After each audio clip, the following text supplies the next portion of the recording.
एक बार चित्तौड़ की रानी झालीबाई संत रविदास जी की महिमा सुनकर उनके दर्शनों के लिए काशी आई। रानी जानती थी कि काशी देवताओं की नगरी के साथ साथ ठग पंडितों की भी नगरी है। वे अपने साथ सोने की मोहरें, धन, वस्त्र आदि लेकर अपने सेवकों के साथ जब काशी पहुंची तो वहां उसकी मुलाकात उच्च कोटि के पंडितों से हुई, जिन्होंने रानी को अपनी धर्मशाला में विश्राम करने का सुझाव देते हुए कहा, हे रानी, ये धर्मशाला चित्तौड़ के राजाओं के लिए है। कई वर्षों से आपके दादा परदादा भी यहीं आकर रुका करते थे। पर रानी ने उनकी बात न मानी और उसने संत रविदास जी के डेरे में जाने की इच्छा प्रकट की। यह सुनकर पंडित बहुत परेशान होकर बोले, रानी, आप क्या कह रही हैं? रविदास तो शूद्र जाति का है, जो जूते बनाने का काम करता है। उस नीच के घर जाकर क्यों अपना धर्म भ्रष्ट कर रही हो? असल में संत रविदास जी उच्च कोटि के प्रभु भक्त थे। उनकी महिमा दूर दूर तक फैली थी। उन्हें हर मनुष्य में परमात्मा की एक ज्योत दिखाई देती थी। ऊंच नीच जात पात उनसे कोसों दूर थी। सभी को एक प्रभु की संतान समझकर वे सभी से प्रेम करते थे। इसलिए पंडित उनसे बहुत ईर्ष्या करते थे। रविदास जी के मंदिर में हर धर्म के लोग ढेरों भेंटे लेकर उनके दर्शन करने आया करते। यह सब कुछ देखकर पंडितों को अपना अस्तित्व खतरे में दिखने लगा और चित्तौड़ की रानी झालीबाई भी रविदास जी के दर्शनों को तब व्याकुल हो उठी। पंडितों ने बहुत कोशिश की किसी तरह रानी को संत रविदास जी के पास ना जाने दिया जाए, पर वे कामयाब ना हो सके। रानी आखिर अपने सेवकों के साथ रविदास जी के मंदिर में चली गई, जहाँ प्रभु की महिमा के शब्द गाए जा रहे थे। देवताओं की मूर्ति के आगे आसन बिछाकर ढेरों संतों के बीच में रविदास जी प्रभु के शब्द गा रहे थे। ऊंचे मंदिर सुंदर नारी, राम नाम बिन बाजी हारी। मेरी जात कमीनी, बात कमीनी, ओछा जन्म हमारा। तुम शरणागत राजा रामचंद, कह रविदास चमारा। जिसका भाव है, हे ऊंचे भवनों और शीश महलों में रहने वाले सुंदर जवान स्त्रियों से प्रेम रखने वालों, राम नाम के बिना तुम जीवन की बाजी हार जाओगे। हे प्रभु, मैं तो तुच्छ हूँ, नीच जात का हूँ, मेरा कोई सम्मान भी नहीं है। जन्म भी चमार जात में हुआ है। कोई पास आकर बैठना भी पसंद नहीं करता। बस प्रभु, केवल तू मुझ पर अपनी कृपा करना। अब मैं तेरी शरण में आ गया हूँ। हे राम, तेरे बिना मेरा कोई सहारा नहीं। संत रविदास जी के मुख से ये अलौकिक शब्द सुनकर रानी झालीबाई मंत्रमुग्ध हो गई। वे सोचने लगी, शाही महलों में राम नाम के बिना रहना व्यर्थ है। जैसे ही कीर्तन समाप्त हुआ, रानी संत रविदास जी के दर्शन करके चरणों में गिर पड़ी और कहने लगी, हे प्रभु, मुझ पर कृपा करें, अपनी शरण में लें और भक्ति का मार्ग दिखाएं। अभी तक मैंने जितना जीवन बिताया वह व्यर्थ था। कृपा करके मुझे अपनी चेली बनाएं। इस तरह रानी रविदास जी के आगे प्रार्थना करने लगी। रानी की अरदास परवान हो गई। संत जी ने उन्हें अपनी चेली बना लिया। रानी जितना भी धन, सोना, भेंटे आदि लाई थी, वे सब कुछ संत जी के चरणों में रखकर माथा टेका। रानी की आत्मा शांत हो गई। वे राम नाम जपने लगी। रानी की आवाज इतनी मधुर थी, जब वे शब्द गाती तो सभी पशु पक्षी उसे सुनने में मस्त हो जाते। राम नाम की भक्ति ने सचमुच चित्तौड़ की रानी को दीवाना बना दिया था। दूसरी तरफ सारे काशी में चर्चा होने लगी कि चित्तौड़गढ़ के राणा सांगा की रानी झालीबाई रविदास जी की चेली बन गई है। सभी पंडित संत रविदास जी से और अधिक जल भुन गए। हरि भक्ति में रानी इतनी दीवानी हो गई, उसने सादा वेश धारण कर लिया। काशी में रहते हुए रानी ने गंगा स्नान किया, सभी मंदिरों के दर्शन भी किए, पर संत रविदास जी के स्थान के अलावा और कहीं श्रद्धा न प्रकट की। कुछ समय बाद जब रानी वापस चित्तौड़ पहुंची, उसने महल का एक हिस्सा सत्संग भवन बना दिया। हर रोज वहां हरि का सत्संग होने लगा। कहते हैं, काशी के लालची पंडितों को बहुत सदमा पहुंचा कि रानी जो धन पदार्थ अपने साथ लाई थी, वे सब उन्हें न मिलके बल्कि संत रविदास जी को अर्पित किए गए। काशी के वे पंडित तब चित्तौड़ के राजा के पास आए। उन्होंने राजा से शिकायत की, हमारे साथ बहुत बुरा हुआ है। राजे तो धर्म और प्रजा के रक्षक होते हैं। धर्म की मर्यादा को अगर राजे ही तोड़ने लगे तो धर्म कैसे बच पाएगा?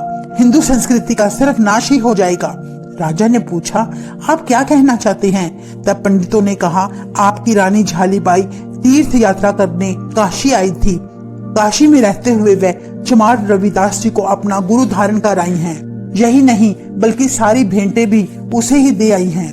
बहुत दुर्भाग्य की बात है कि रानी ने पुरानी परंपरा को भंग किया है और दूसरी ओर देखें तो ऊंची कुल की राजकुमारी और चित्तौड़गढ़ की पटरानी होकर एक चमार को गुरु धारण कर लिया।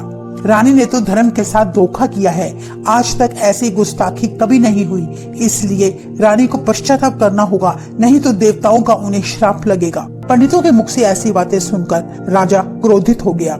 उसी पल दीवान से उठ के वह रानी के पास पहुंचा। रानी उस समय संत रविदास जी का एक शब्द गायन कर रही थी। उसके चेहरे पर बड़ा नूर था। जब उसने अपने पति को वहां गुस्से में खड़े देखा तो पूछने लगी, हे पतिदेव, मुझसे क्या भूल हुई है? तब राजा ने कहा, सुना है कि जब आप काशी गए थे तब आपने रविदास को अपना गुरु धारण किया था, जो कि एक नीच जाति से है, क्या ये सच है? रानी ने बताया, स्वामी, जो आपने सुना है वे सब सच है। मैं संत रविदास जी की चेली हूँ। वे इस समय बहुत उच्च कोटि के प्रभु भगत हैं। उनका यशगान सारे लोग कर रहे हैं। तब राजा ने कहा, यह अच्छा नहीं हुआ। रानी ने कहा, इसमें क्या बुराई है? तब राजा बोला, चाहे वे प्रभु के कितने भी बड़े भगत हैं, पर हैं तो शूद्र ही। तुम्हें अब हर हाल में इसका प्रायश्चित करना होगा। काशी के पंडित भी ऐसा ही बोल रहे हैं। तब रानी ने कहा, मैंने कोई अपराध नहीं किया तो प्रायश्चित क्यों करूं? ये पंडित लालची और झूठे हैं। असल में इनको दान चाहिए, जबकि संत रविदास जी प्रभु के सच्चे और प्रिय भगत हैं। उनकी अरदास प्रभु के दर पर कबूल होती है। रानी ने कहा, ये पंडित आपका ध्यान भटकाकर केवल ठगने के उद्देश्य से यहाँ आए हैं। अगर आप उन्हें खूब सारा धन दे देंगे तो वे शांत होकर चले जाएंगे। वे केवल धन के लालची हैं। मैं अपने गुरु की निंदा कभी नहीं सुन सकती। आप जाकर पंडितों से कहें कि वे पंडित सारे शहर में जाकर ढिंडोरा पिटवा दें कि रानी संत रविदास जी की चेली है। इतिहास में दर्ज है। ये सारी बातें रानी ने बहुत जोश में कही, जिससे उसका सारा शरीर कांपने लगा। अपनी पत्नी की सच्ची भक्ति देखकर राणा चुप हो गया और उसका गुस्सा भी शांत हो गया। दूसरी यह बात भी थी कि राणा अपनी रानी को बहुत प्यार करता था। वे रानी का विरोध नहीं करना चाहता था। तब राजा और रानी पंडित के पास गए और उन्हें कहा, पंडित जी, आपके नाराज होने की असली वजह यही है ना कि आपको दान ना मिलकर संत रविदास जी को मिल गया। आप चिंता न करें, आपको धन पदार्थ ही चाहिए ना, वे सब आपको मिल जाएगा। पर एक बात सच बताएं कि रविदास जी प्रभु के बहुत बड़े भक्त हैं। वे किसी के साथ ईर्ष्या भेदभाव नहीं करते। तब पंडितों ने कहा, आपकी कही सभी बातें सत्य हैं और उनकी महिमा दूर दूर तक फैल रही है। हम इस बात से अच्छी तरह वाकिफ हैं। आप गुरु चाहे किसी को भी धारण करें, हमें इसमें कोई आपत्ति नहीं। दान लेना हमारा अधिकार है। इस प्रकार राजा ने उन्हें सोने की मोहरें, धन, वस्त्र आदि देकर वहां से खुशी खुशी विदा किया। रानी ने अपने पति को संत रविदास जी की तब महिमा सुनाई। संत जी के जीवन की वो साखियां सुनाई जो वे काशी से सुनकर आई थी। राजा संत रविदास जी के जीवन से बहुत प्रभावित हुआ। वे भी उनका श्रद्धालु बन गया। इतिहास में दर्ज है, तब उन्होंने संत रविदास जी को चित्तौड़ अपने महल में भोज पर न्योता दिया। कहते हैं संत जी उनका आमंत्रण स्वीकार करके चित्तौड़ आ पहुंचे। इस अवसर पर राजा रानी ने चित्तौड़ के संतों, पंडितों और विद्वानों को भी बुलाया। यज्ञ करने के बाद सभी अतिथियों को जब भोजन परोसा जाने लगा तो विद्वानों और पंडितों ने इस बात की विरोधता की कि रविदास हमारे साथ पंगत में क्यों बैठा है। उसके साथ बैठकर हम अपना धर्म भ्रष्ट नहीं करना चाहते। उन लोगों के कड़वे वचन सुनकर भी संत रविदास जी जरा भी क्रोधित ना हुए, बल्कि मुस्कुराते रहे। यही निशानी होती है रब्बी बंदों की। वे किसी बात से भी गुस्सा नहीं करते, क्योंकि वे जानते थे विरोधता करने वाले सभी अज्ञानी हैं। उन्हें प्रभु की अपार शक्ति का जरा भी अंदाजा नहीं। रविदास जी ने रानी झाली को बुलाकर कहा, हे रानी, ये ब्राह्मण ऊंचे कुल के हैं, इन सभी को आप भोजन करवाएं। हमारी चिंता ना करें, हम कहीं और बैठकर भोजन कर लेंगे। अपने गुरु के मुख से ऐसे वचन सुनकर रानी बहुत उदास हो गई। उससे अपने गुरु का इतना अपमान सहन न हो सका। वे मन ही मन सोचने लगी कि वे सभी पंडित मेरे गुरु के साथ लंगर छकने के योग्य ही नहीं हैं। गुस्से में आकर रानी उन अतिथियों को कुछ कहने ही लगी कि अंतर्यामी रविदास जी ने रानी को समझाया, जिसके बाद रानी और राजा ने उन पंडितों को शांत कराकर भोजन करवाया और संत जी को एक अलग स्थान में बिठा दिया।